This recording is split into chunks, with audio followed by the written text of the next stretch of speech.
राम राम। जय बाबा नीम करोली महाराज जी की। आज मैं आपको गीता का श्रीमद् भागवत गीता का 5वां अध्याय कृष्ण भावना भावित कर्म कर्म योग का ये गीता जी का 5वां अध्याय है।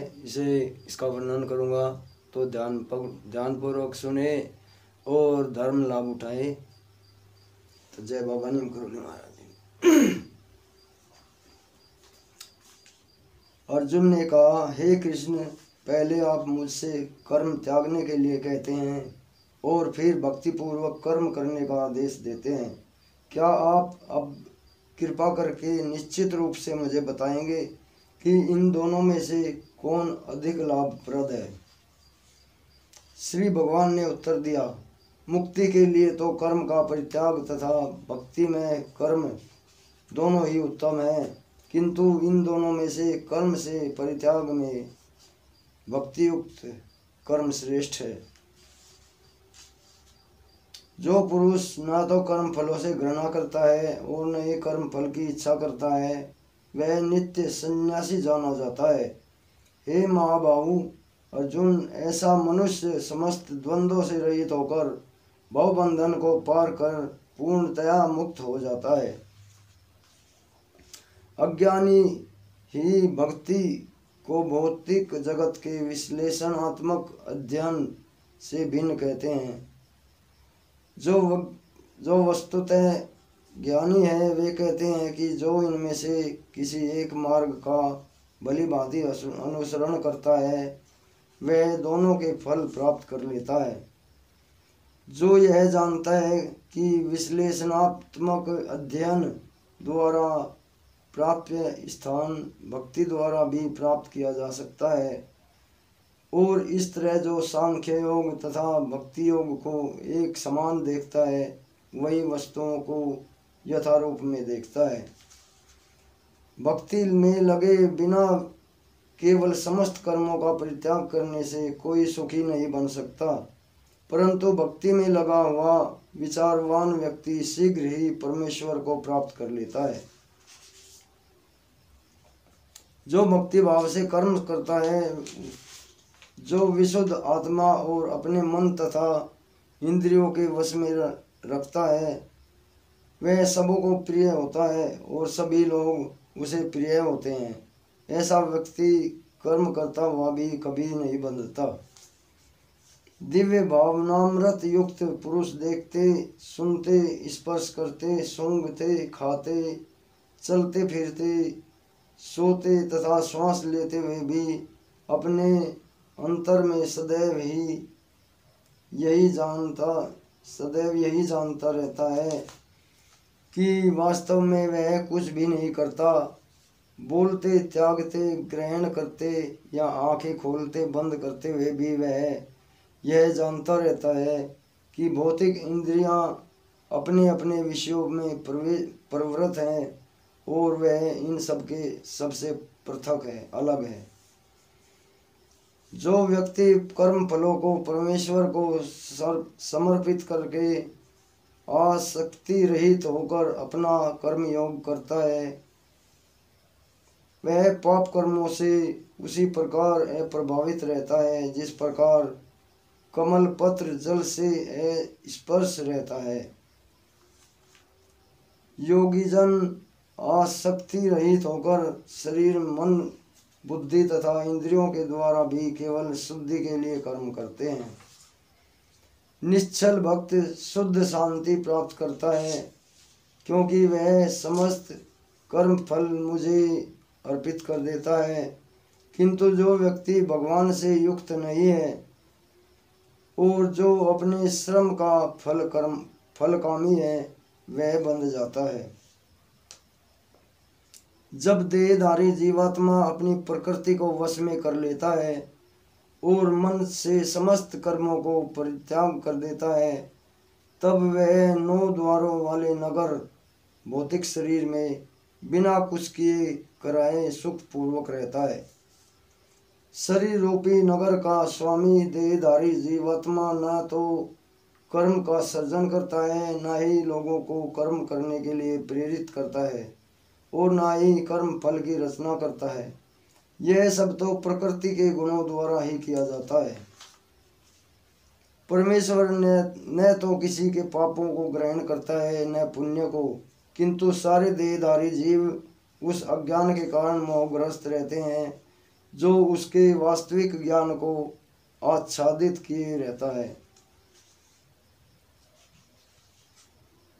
किंतु जब कोई उस ज्ञान से प्रबुद्ध होता है जिसे अविद्या का विनाश होता है, तो उसके ज्ञान से सब कुछ उसी तरह प्रकट हो जाता है जैसे दिन में सूर्य से सारी वस्तुएं प्रकाशित हो जाती हैं। जब मनुष्य की बुद्धि, मन, श्रद्धा तथा शरण सब कुछ भगवान में स्थिर हो जाते हैं, तभी वह पूर्ण ज्ञान तथा समस्त कलमश से शुद्ध होता है और मुक्ति के पथ पर अग्रसर होता है। विनय साधु पुरुष अपने वास्तविक ज्ञान के कारण एक विद्वान तथा विनीत ब्राह्मण, गाय, हाथी, कुत्ता तथा चांडाल को समान दृष्टि से देखते हैं। जिनके मन एकत्व तथा समता में स्थित है, उन्होंने जन्म तथा मृत्यु के बंधनों को पहले से ही जीत लिया है। वे ब्रह्मा के समान निर्दोष हैं और सदा ब्रह्म में ही स्थित रहते हैं। जो न तो प्रिय वस्तु को पाकर हर्षित होते हैं और न ही अप्रिय वस्तु को पाकर विचलित होता है, और जो स्थिर बुद्धि है और जो मोहित रहित है और भगवान द्विद्या को जानने वाला है, वह पहले से ही ब्रह्मा में स्थित रहता है। ऐसा मुक्त पुरुष भौतिक इंद्रिय सुख की ओर आकृष्ट नहीं होता, अपितु सदैव समाधि में रहकर अपने अंतर में आनंद का अनुभव करता रहता है। इस प्रकार स्वरूप प्रसिद्ध व्यक्ति ब्रह्म में एकाग्रचित होने के कारण असीम सुख भोगता है। बुद्धिमान मनुष्य दुख के कारणों में भाग नहीं लेता, जो कि भौतिक इंद्रियों के संसर्ग से उत्पन्न होते हैं। हे कुंती पुत्र, ऐसे भोगों का आदि तथा अंत होता है, अतः चतुर व्यक्ति उनमें आनंद नहीं लेता। यदि इस शरीर को त्यागने से पूर्व कोई मनुष्य इंद्रियों के वेगों को सहन करने तथा इच्छा एवं क्रोध के वेग को रोकने में समर्थ होता है, तो वह इस संसार में सुखी रह सकता है। जो अंतःकरण में सुख का अनुभव करता है, जो कर्मठ है और अंतःकरण में ही रमण करता है तथा जिसका लक्ष्य अंतर्मुखी होता है, वह सचमुच पूर्ण योगी है। वह पर ब्रह्म में मुक्ति पाता है और अंतोगत्वा ब्रह्म को प्राप्त होता है। जो लोग संशय से उत्पन्न होने वाले द्वैत से परे हैं, जिनके मन आत्म साक्षात्कार में रत है और जो समस्त जीवों के कल्याण कार्य करने में सदैव व्यस्त रहते हैं, जो समस्त पापों से रहित हैं, वे ब्रह्म निर्वाण को प्राप्त होते हैं, यानी मुक्ति को प्राप्त होते हैं। जो क्रोध तथा समस्त भौतिक इच्छाओं से रहित है, जो स्वरूप प्रसिद्ध आत्म संयमी है और संसिद्धि के लिए निरंतर प्रयास करते हैं, उनकी मुक्ति निकट भविष्य में सुनिश्चित है। समस्त इंद्रियों विषयों को बाहर करके दृष्टि को भौं के मध्य में केंद्रित करके प्राण तथा अपान वायु को नथुनों के भीतर रोककर तथा इस तरह मन, इंद्रियों तथा बुद्धि को वश में करके जो मोक्ष को लक्ष्य बनाता है, वह योगी इच्छा, भय, क्रोध से रहित हो जाता है। वो जो निरंतर इस अवस्था में रहता है, वह अवश्य ही मुक्त है। मुझे समस्त यज्ञों तथा तपस्याओं का परम भोक्ता, समस्त लोगों के देवताओं का परमेश्वर एवं समस्त जीवों का उपकारी एवं हितैषी जानकर मेरे भावनामृत से पूर्ण पुरुष भौतिक दुखों से शांति लाभ करता है। तो दोस्तों, ये श्रीमद् भागवत गीता जी का 5वां अध्याय कृष्ण भावना भावित कर्म के नाम से अध्याय है। इसका आनंद ले और भगवत कृपा को प्राप्त करें। आगे भी आपको बाबा जी की और अन्य धार्मिक कथाएं सुनाऊंगा।